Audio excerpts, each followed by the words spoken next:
Hi. You might have noticed it's January 1st. Or maybe later if I don't get around to uploading this tonight. And last year is dead. Good riddance. 2017 was terrible. But I thought it'd be fun to kind of do a look back at the past year of Hearthstone cards. And instead of doing like a strongest or weakest kind of tier list of things, I thought it'd be cool to do a top 10 of the best designed cards and a top 10 of the worst designed cards, in my opinion. For my qualifications, I programmed the AI known as Richard Garfield that went on to make like Magic and a bunch of other stuff. I've also published a bunch of board games under the pseudonym Stefan Feld, and I'm on the Monopoly money. So I'm pretty qualified. Like, you should listen to me. These are good opinions. But yeah, let's just get right into it. So we're gonna do top 10 best designed, in my opinion, Hearthstone cards, and then we'll bag on some of the shit they did. So going up the list, number 10, going up. I don't know if I'm gonna add pictures to this, but I haven't decided yet how lazy I am. There may be pictures next to me, and if not, hopefully you know what the cards are. If not, why are you even here? So number 10 is going to be Shadow Visions. Discover is really like the best mechanic in Hearthstone in terms of like keyword mechanics. It's easily, I think, the most innovative in terms of like CCG mechanics. And everybody loves Discover, right? Some people are kind of sick of it, but it's great, and those people need to shut the fuck up. Discover is the best. And sometimes it can also be the worst, because it's very random, right? It's mitigated randomness, but it is very random in kind of a swingy way, and sometimes it can swing games in kind of an unfun fashion if you get like a really bad set of outcomes, or if you get the perfect possible answer out of a very wide range of possible answers you could have gotten. That can be kind of meh. Enter Shadow Visions. Shadow Visions is very interesting because they took their award-winning stellar mechanic and kind of refined it to focus on what CCGs are already best at, which is deck building. Shadow Visions is a very interesting deck building puzzle because now you kind of want to have very powerful spells, but to optimize it, you really want a very narrow menu of powerful spells to ensure that you can consistently be offered specific things when you want them. You know, just to increase your consistency overall. And consistency, of course, being another thing that you generally want in a deck, in a card game. It's just very, very interesting from a deck building perspective. It's very interesting from a gameplay perspective, just because, you know, it's Discover, but it's the best of Discover. And so it's like the best of the best thing. It just feels really good. It's very cool. I could have done Stitch Tracker. Stitch Tracker, very similar card. We'll put it at like number 11, down just under the list. I went with this just because, while they are very similar, Shadow Visions is a bit more, it makes more sense. It just makes more sense. It's easier to run a small number of spells. But you might say that's less interesting because it's easier to use, but I think it's still just, it's an interesting card, more interesting card anyways, and it makes more sense in Priest than Stitch Tracker does in Hunter, just because Priest has an issue, excuse me, I am a bit sick. Hopefully I won't just start coughing in the middle of this, because I probably won't edit it, so I apologize in advance. Swallow it down. Priest has a history of having very specialized answers to things, and being able to pick from a pool of those kind of mitigates how specialized they are. Like when you need a pain but you have a death, that's kind of a classic Priest problem in this. It just makes sense for them to have tools like this. Alright. I'm sorry. Moving on. Number 10. I'll try to not spend too long on this, so it's not a ridiculously long video. But number 9, Ghastly Conjurer. Ghastly Conjurer is probably kind of an oddball pick, but I just really, really, really like this card. I really like the design of it. It's a fairly statted, 4-drop. It's just like an okay thing. It's a Oasis Snapjaw, basically. And it makes a spell that, it's a normal spell that exists, obviously, but it's not one that's high enough impact. You would typically put it in a deck. So you have these two really low impact things you wouldn't use, and you just kind of put them together. It's like the Sludge Belcher effect. You just jam mediocre shit together, and by association, they become interesting and playable. And this one is particularly compelling in Mage. Obviously, there's the quest synergy. It's nice to have another source of random spell generation. In this case, a minion that you can just play out to have stuff to do, which is nice. And also the spell itself being so cheap allows you to accelerate the quest out. It has lots of synergy there, but just in general, there's lots of stuff Mage can do with spells. Like even outside of quest decks, there's, mana worms, and you can make it cost 0 with apprentices, and there's flame wakers and wild. Like Mage is always gonna have fun stuff to do with spells. The design space of this is really interesting. We've had lots of cards, lots of minions in the game that generate cards, but there's not many that generate specific cards. And I would like to see more of this. It's very cool. It's just very cool. It's kind of an innocuous card, but it's so elegant, and it just works for me. I love the design of this card. All right, number 8 is Mirage Caller, which is kind of a weird one in that it's basically the worst 3-drop from the basic set that they just give you. Razorfen Hunter, I think. I don't actually know the name anymore. I haven't seen it in so long.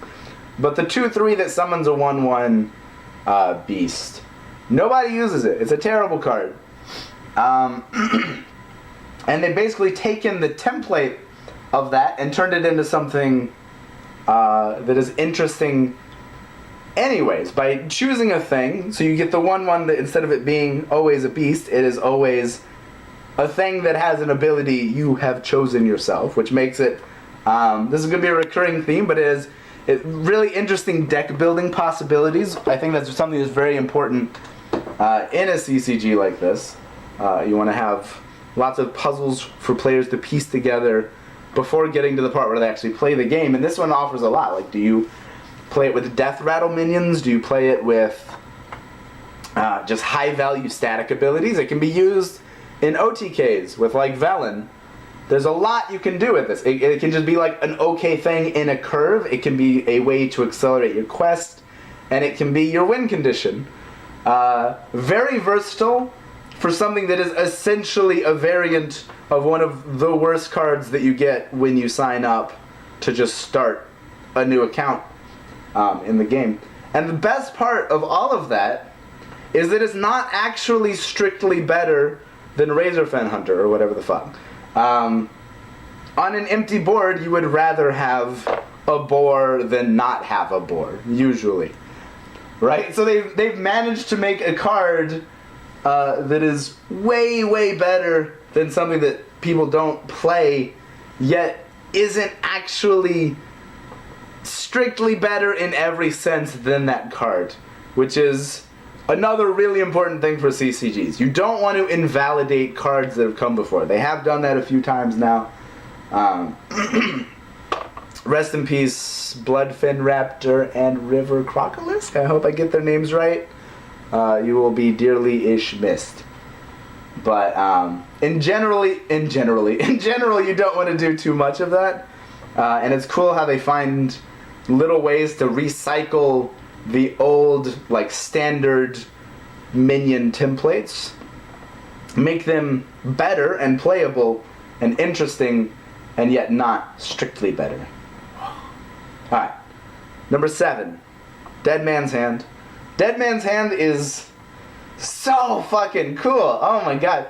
I should say I really love the old school grindy control games where it goes to fatigue and you have to play out every last card and it's really tense till the very finish, and whoever maximizes the most potential of every single card in their deck wins. I love that. I still love that. They're still a thing. But I also really like that they're exploring more and more these archetypes that just avoid that stage of the game. That just, instead of getting to that point and dying, they get to that point and they just don't give a fuck and keep playing the game.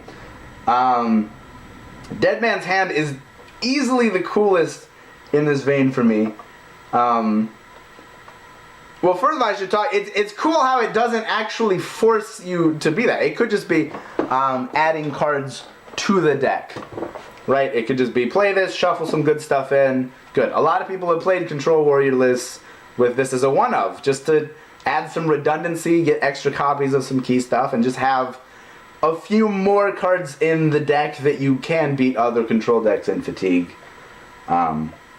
Anyways, while still drawing some cards.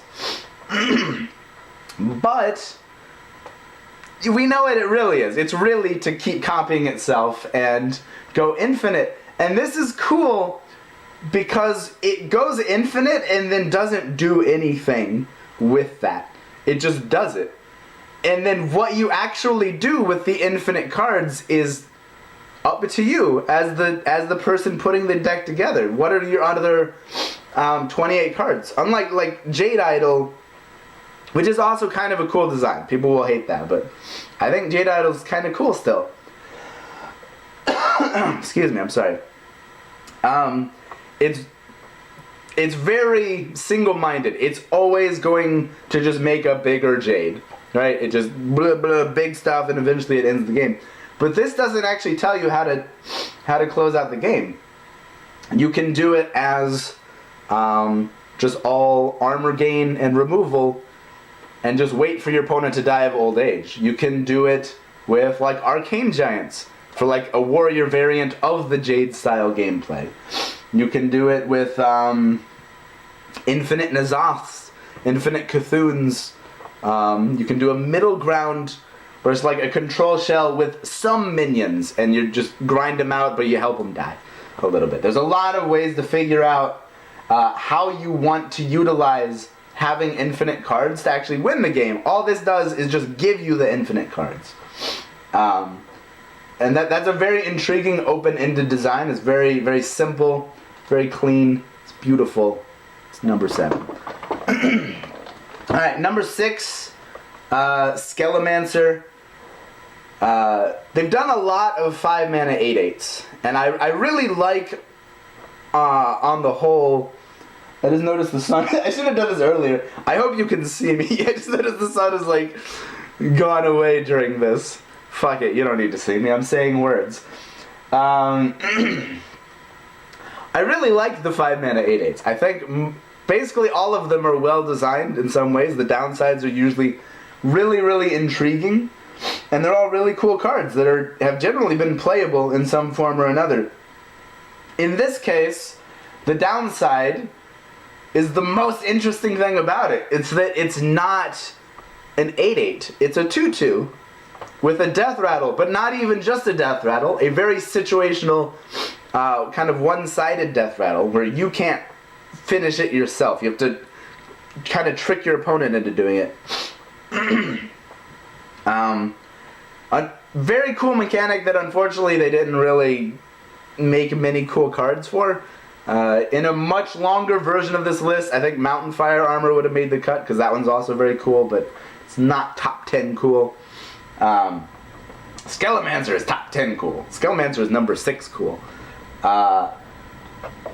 So you have this 2/2, and then you have to figure out, well, how do I utilize this thing, this giant that's trapped inside this body?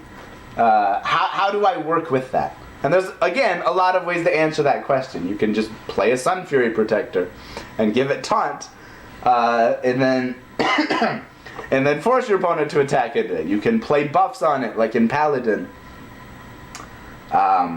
and then just, start fighting with it yourself. And I mean, probably still give it taunt like with Spike Prestige or something, but make it something that's a real minion, a real threat, a real force on the board on your terms, and that your opponent might kind of want to have to deal with, but then you still have the giant coming out of it. You can play it in like a zoo deck and not do anything with it.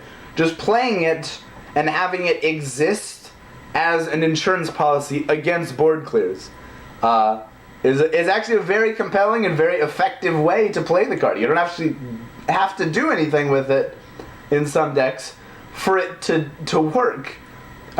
Your opponent will eventually just want to like Dragonfire Potion, and then you get an 8/8, and that's pretty cool. It's got many layers to it. It makes board states very interesting. Often board states in this game can get very dull. They're not noteworthy once you understand like value trading and when it's time to clear the board, when it's time to go face, and how to evaluate these different things. Complicated a bit by like playing around removal and stuff, right? But the actual numbers involved usually aren't that interesting. The bodies, you're just doing the math and crunching the numbers and trying to do the best you can. But Skelemancer kind of almost always flips the entire game on its head in terms of how to work out what the best move is on a board for both players. You're trying to maximize the impact of your own Skelemancer, and your opponent has to try to minimize the impact of the Skelemancer. Like, do they kill it right away and just kill the giant on their own terms? Do they try to ignore it? Do they wait for some removal they might have coming up, like a Silence or a Potion of Madness or something?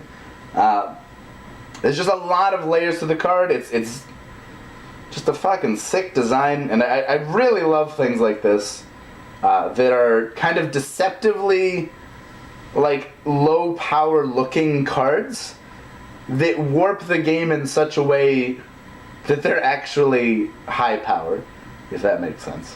Very cool. Alright, number 5, Dragon Slayer. Dragon Slayer is probably a weird one. I haven't actually seen anybody play the card myself, and I haven't used the card myself. It's more what it represents.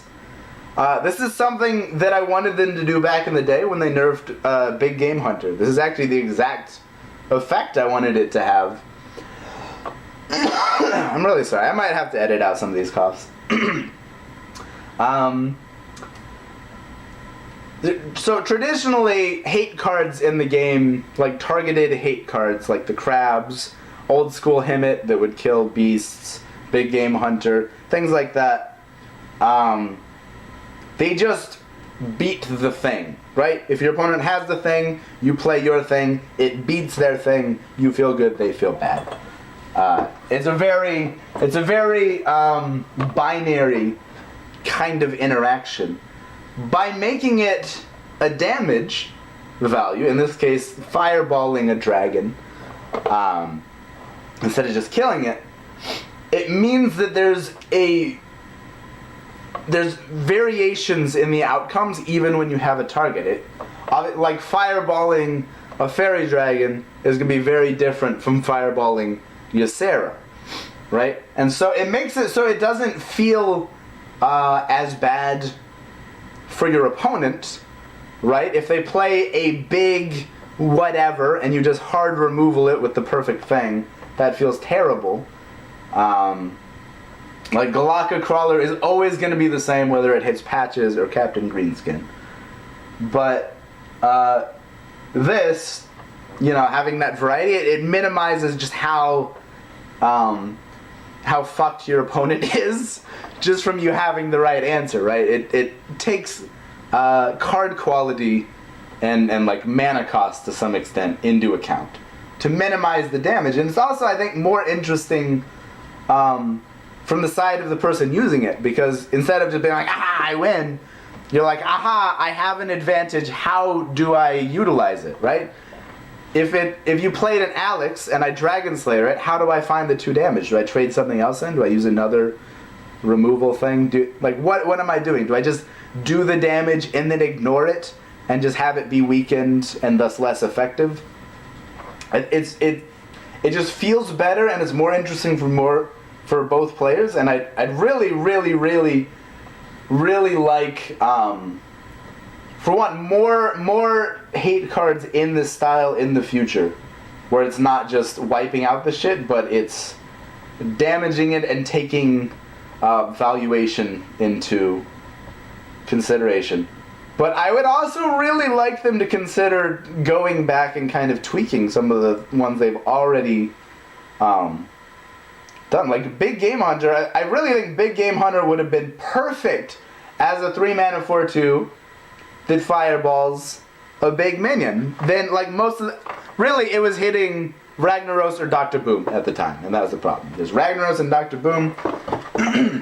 No other big minions really saw play because everybody ran those, and so everybody ran 1 or 2 BGHs, and that was life. And so it had to go, but if they just turned it to damage instead of upping the mana cost, then suddenly it's not a hard counter, and it's more interesting. There's more back and forth.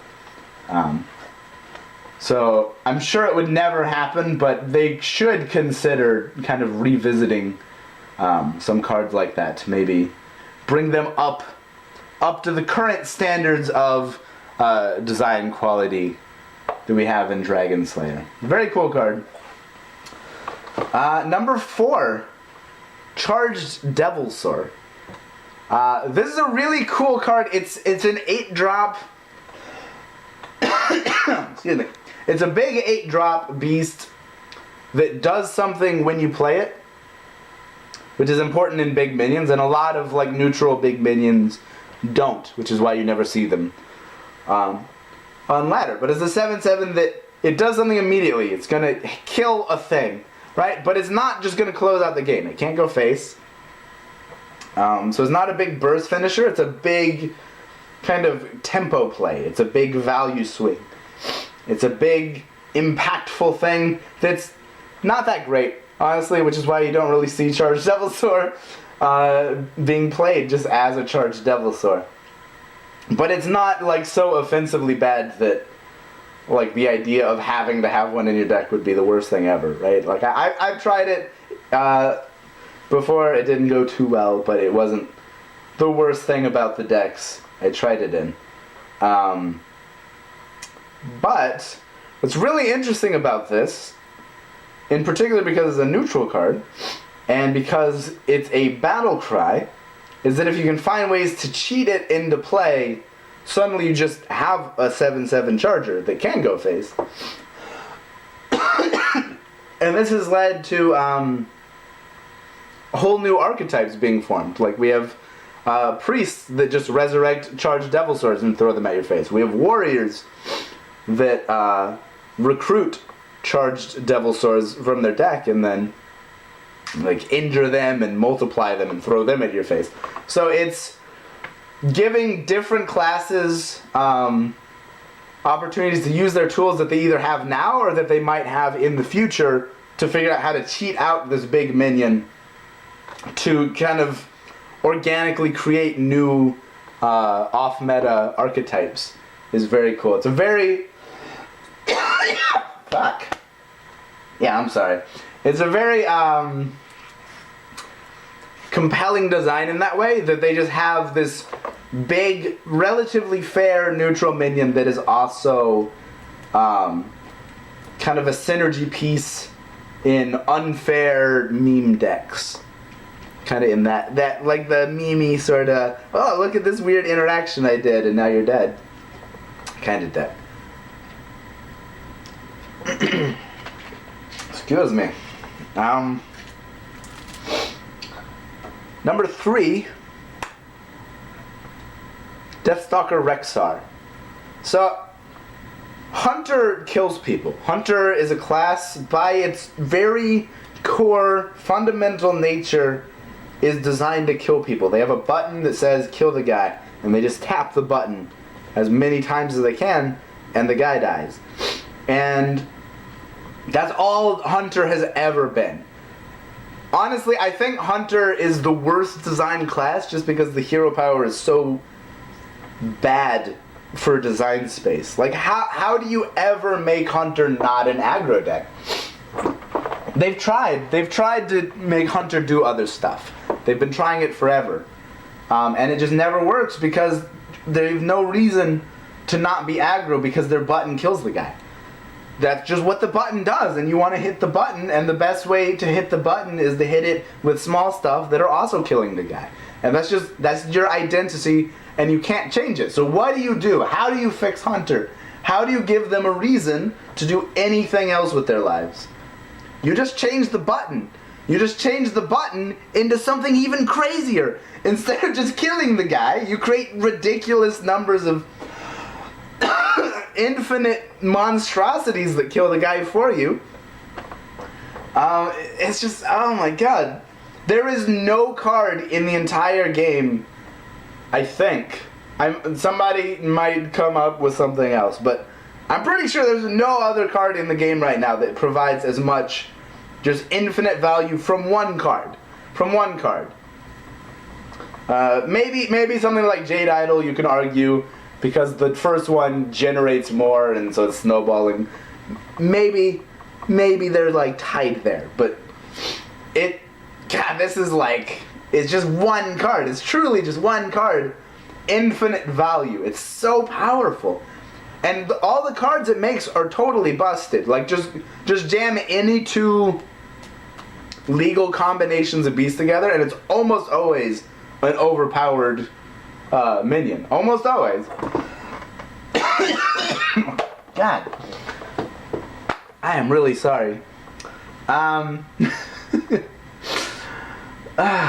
Yeah, I'm probably going to have to edit this. Okay. It's just so powerful. It's so powerful, and that's the button. It also heals you and is a weak board clear when you play it. There's just so much going on with this card that it actually gives you a reason to want to make a control hunter. Like, it gives you a viable goal in mind. Like, why? It answers the question, why am I even playing control hunter? Because you had no reason before other than the meme value. There was literally no gameplay reason to play control hunter. There was just no reason. And now you have an actual compelling reason, and the challenge isn't in how do I kill people with Death Stalker Rexar, which, if you can consistently play it and not be behind every game, you will be killing people. The challenge is, how do I even play this consistently and not be behind? In Hunter, the class, in any other class this wouldn't work, but in Hunter, that is so bad at playing that style of game, how do you figure out how to do it? And that's a really interesting puzzle. It's one that hasn't been solved well enough yet that this has taken over the meta. I think it could in the future, but we'll see. It's definitely a strong off-meta deck that you can build, and it's a very compelling one. It's the first time ever that Hunter has been able to really do something different, and it's just fun. Like, honestly, it's just fun. It has the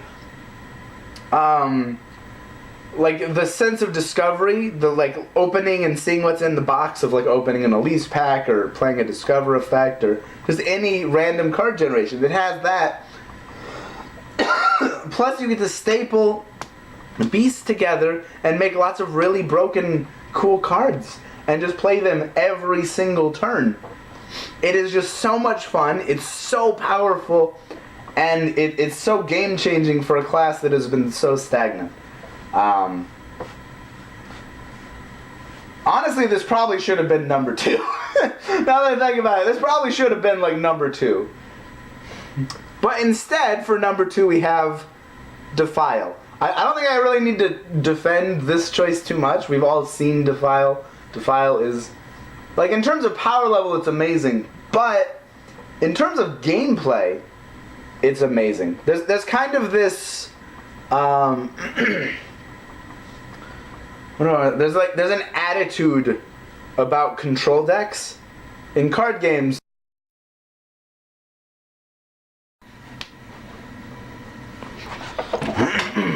Whoops! The camera kind of shut off. I actually nearly finished the list, and you don't need to know that. I just basically just need to re-say what I just said. Ran out of space.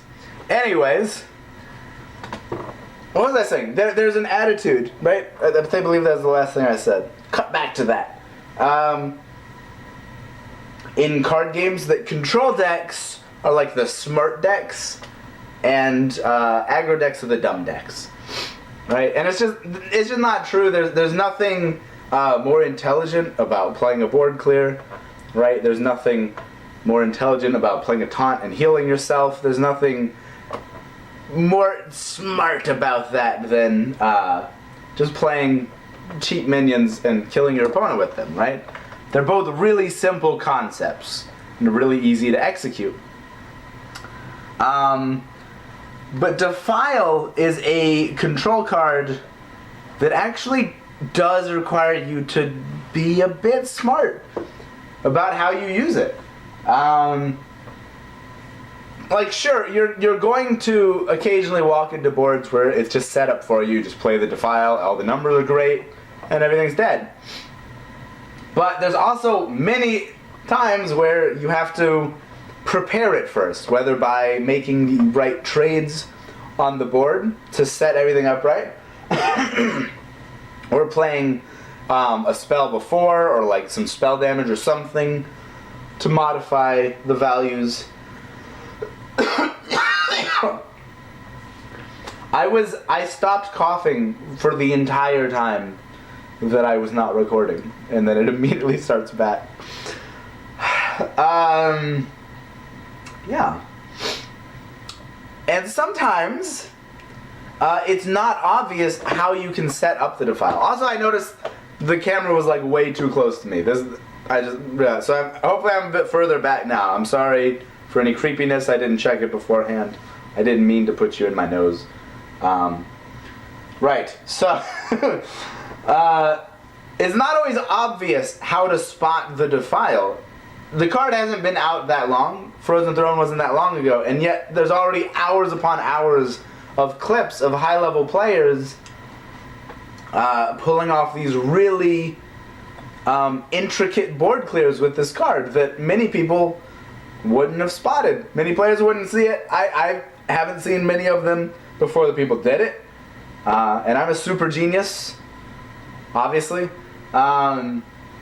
So it's a very, very cool card that like not just in power level, but just like in how it asks you to play. Plus the design itself, like the text box, is extremely simple for how complicated how complicated it is. Right? It's just deal 1 damage, and then if things die, do it again and see what happens. But the ramifications of that tiny text box that just it's huge. Very, very, very, very, very well designed board clear. It's hard to see what could be better than that, other than Kingsbane. Kingsbane is so fucking good. I am in love with this card. I actually haven't played that much Kingsbane Rogue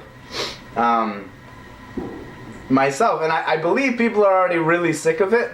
So this might be kind of an unpopular choice, but just the design of it is so compelling. Rogue as a class has struggled to find many identities outside of Miracle. It's got kind of the Hunter problem, where the class just always seems to do one thing in every expansion. And it's really weird in Rogue's case because, Auctioneer's a neutral card. Any class can hypothetically have a Miracle deck, like in the Hearthstone terms. But for whatever reason, it's just always, well, we know the reasons, but it's just always, it's like that's Rogue's go-to thing. And they can't get away from it. They've tried, but there's never really been other great options. There's like Mill Rogue and stuff, but a lot of the other things that Rogue has done have been kind of fringe archetypes that you sort of have to like force to have some fun. And Rogue is a very fun class, but like, I don't know, like this is the first time I feel that they've really developed a new archetype for the class that feels powerful and compelling and like a real new archetype. And more than that, to me it feels like a rogue. Like I don't know much about World of Warcraft, but I know a shitload about fantasy tropes in general. And to me, rogues in this game have never felt like rogues. Who's a kitty? There's a kitty. Alright, free views. Why do you have like styrofoam on you? No, it's a gubby. What are you doing? Rogues have never felt like rogues. I don't know why she has styrofoam on her ass. Okay. Rogues like in like the fantasy archetype, they've never really had effects or abilities that feel like a fast, agile, sneaky kind of fighter who wins by outskilling the opponent in one-on-one combat rather than just like being stronger or having better magic or something.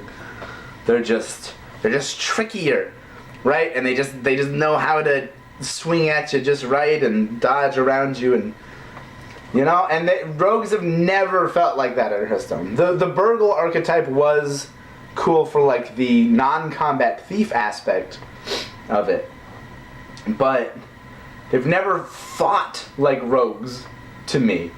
And Kingsbane is a really cool way to actually bring that around, because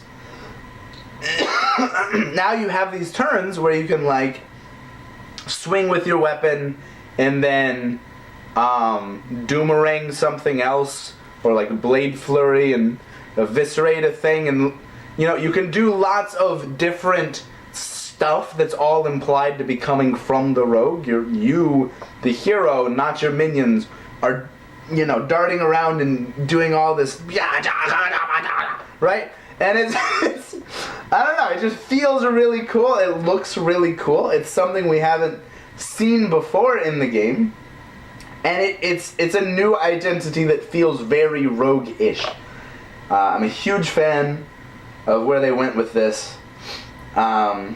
It's also, I'm a sucker for like Cthulhu style mechanics, where you have like one card that you build around, and that's the card that you go all in on to win the game. And everything else in your deck is just ways to find the card and make the card better, and like that just is Kingsbane Rogue. So I'm all about that shit. Plus we get a little more of that like infinite-ish value. It's like a quasi-infinite value in this case at the end game, where you're still taking some fatigue damage, unless you take extra steps to like duplicate Kingsbanes to always have cards in your deck to draw and stuff like that. But it's just, I don't know, it hits on so many levels. It feels so cool. Honestly, like Defile is such a good card that it shows how it even made it to second place. But really, like, the showstoppers in terms of defining archetypes have to be Kingsbane and Deathstalker of Exile. Like those two classes were so stagnant, and they've just breathed so much life into it in some very cool, very fun ways. So yeah, that's the list. Now that this video, which is now, it's gonna be spliced together to editing magic, and it's one video now. The last section of this went on longer than I realized. I can talk forever about Hearthstone. So I'm actually going to stop, and then I'm going to do a top 10 worst list in a separate thing, where instead of praising what they've done with the game, all the good stuff, we get to be like, holy hell, you fucked up. God damn, these cards are bad. Alright, so let's go do that.